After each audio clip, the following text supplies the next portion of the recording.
Welcome back to my channel Priyanka official. আজকে কাতলা কালিয়া বানাবো।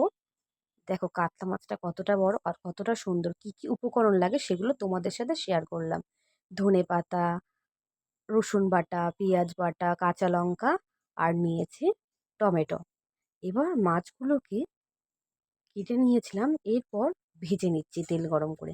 দেখো মাছগুলো ভাজা হয়ে গেছে কাতলা কালিয়া বানানোর জন্য। এরপর কড়াইতে তেল গরম করে তার মধ্যে পেঁয়াজ বাটা, রসুন বাটা দিয়ে ভালো করে মশলাগুলোকে কষিয়ে নিতে হবে। মশলাগুলো ভালো করে না কষালে রসুনের যে কাঁচা গন্ধ সেটা আসে, ঠিক একটা ভালো লাগে না।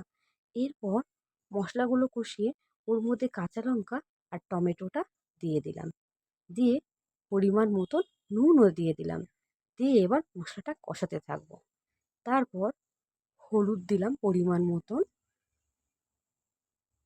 হলুদ দিয়ে এরপর লঙ্কার গুঁড়ো দিয়ে দিলাম, দিয়ে মশলাটা ভালোভাবে কষিয়ে নিতে হবে।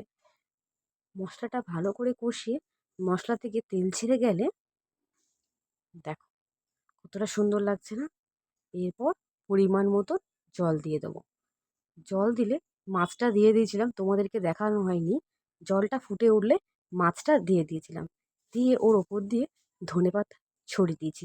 দেখো আমাদের কাতলা কালিয়া রেডি হয়ে গেছে, কতটা সুন্দর লাগছে, খেতেও খুব সুন্দর হয়েছিল।